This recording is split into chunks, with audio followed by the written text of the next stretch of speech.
It's me, Prince. Kindly subscribe to our channel so that whenever we upload video, you will get notification. Today, I want to talk about the recent actualized 7 days ultimatum given to the Fulani Herdsmen, the bandits and the kidnapper that operate in Igangan, Ibarapa, Ayete area of Oyo State by Chief Sunday Igboho. The reason why he gave such ultimatum and the passion he has got to actualize the ultimatum. Kindly watch this video, then I will do the analysis at the end of the video.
The analysis. Chief Sunday Igboho is from Oyo North, where these Fulani people operate. He was born there and he grew up there. So he has witnessed the Fulani Herdsmen, the bandit, the kidnapper, and the raper. He has witnessed their activities and he knows how they operate. So the 7 days ultimatum he gave these Fulani the nomads that normally migrate in search for green pasture for their livestock in Igangan, Ibarapa, Ayete area of Oyo State, because a lot of farmers have been killed, because these are the nomads that they will just come. They come with their cattle just to graze on any green pasture they saw, regardless of whether it is a cultivated plot of land or acres of land or anything. And if the farmers, if they get to their farm and they saw the cattle grazing and they approach the Fulani, why this? The Fulani will rather kill them and bury them. There have been cases like that. And there has also been a case in which the Fulani will command their cattle, the herds, to attack the owner of the farm, to kill the owner.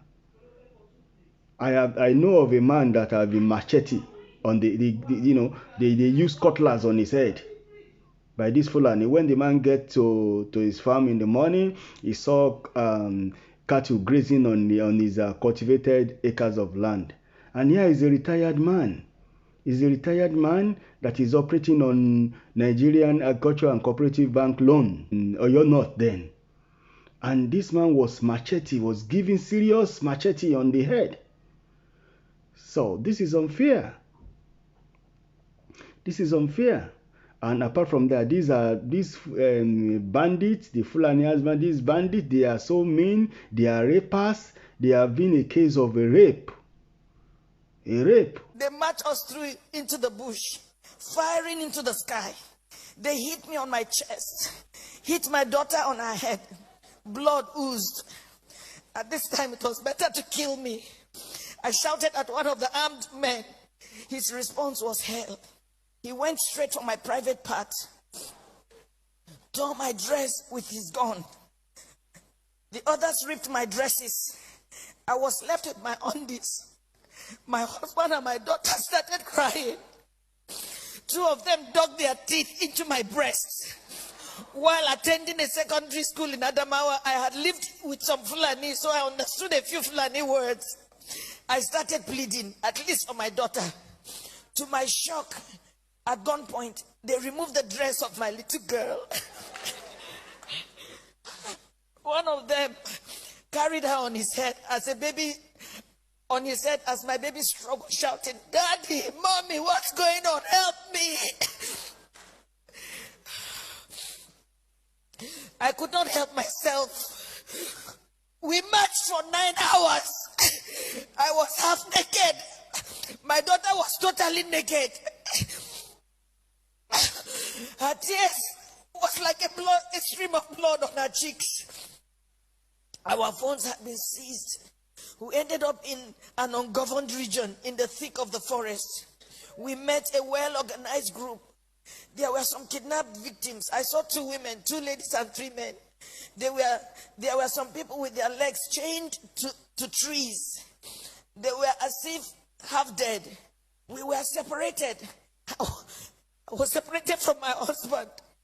My daughter was taken away. I only heard her screaming intermittently. I did not know what they were doing to her. These men, now about 2 dozen, had a full kitchen. They had a huge camp and a traditional medical team. How can they say they don't know where these people are?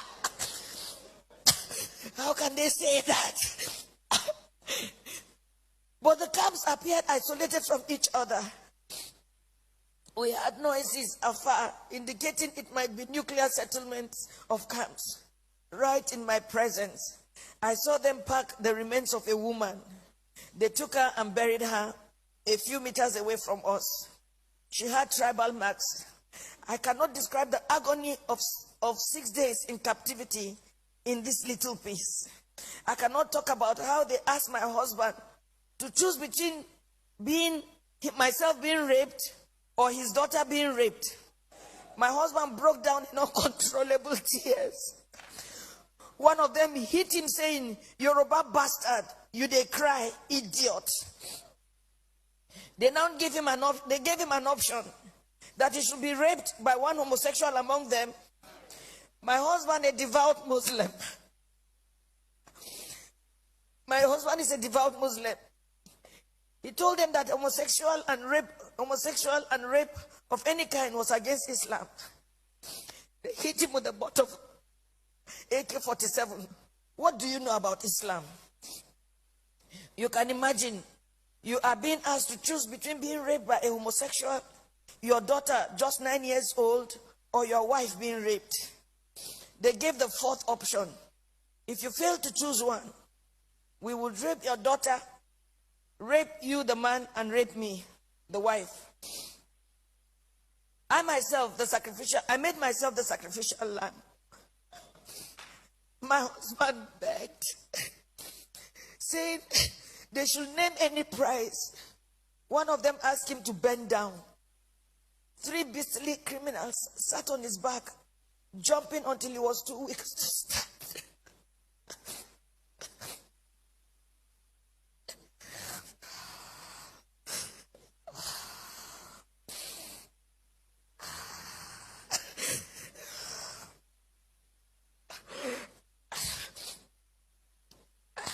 I was not allowed to put on any additional clothes. Imagine they rape you all night and they stop you from putting on any clothes for 24 hours. The rain fell once. I became a relic at a sexual museum for the armed men, who in turn addressed me and asked questions about my financial standing. New Fulani men joined the camp.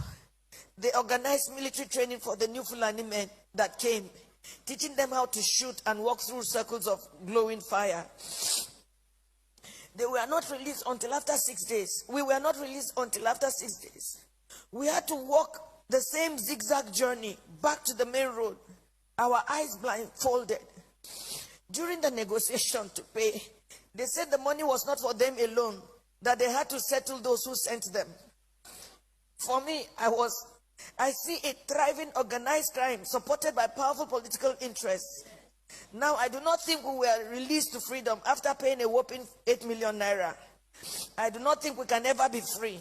We can never be free from the anguish, the psychological trauma, the nightmares we suffered, the occasional fits of my daughter, her waking up at night behaving strangely, her asking the same question over and over, "Mommy, Mommy, why? Why?" And I do not have an answer. In my life, I have never passed through a torture chamber like this. I do not think any society should let this happen. Apart from these Fulani Herdsmen being rapers, they are also murderers. They have killed a lot of people in southwestern part of Nigeria. They've killed a prominent traditional ruler by name Olufon of Ifon, Pa Fashanroti, a prominent politician in the southwestern part of Nigeria. Daughter was killed as well. Her name is Funke Fashanroti.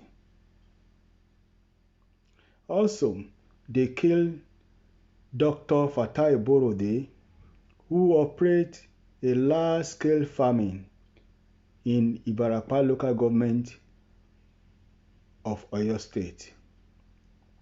Reason why he was killed?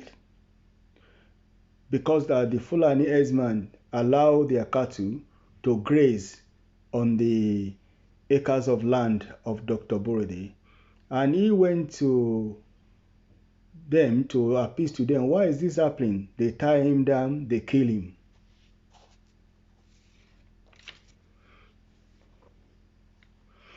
A lot of people have been kidnapped by these so-called Fulani bandits. They've kidnapped a lot of people, and they normally demand huge amount of money before they release their kidnapped victim.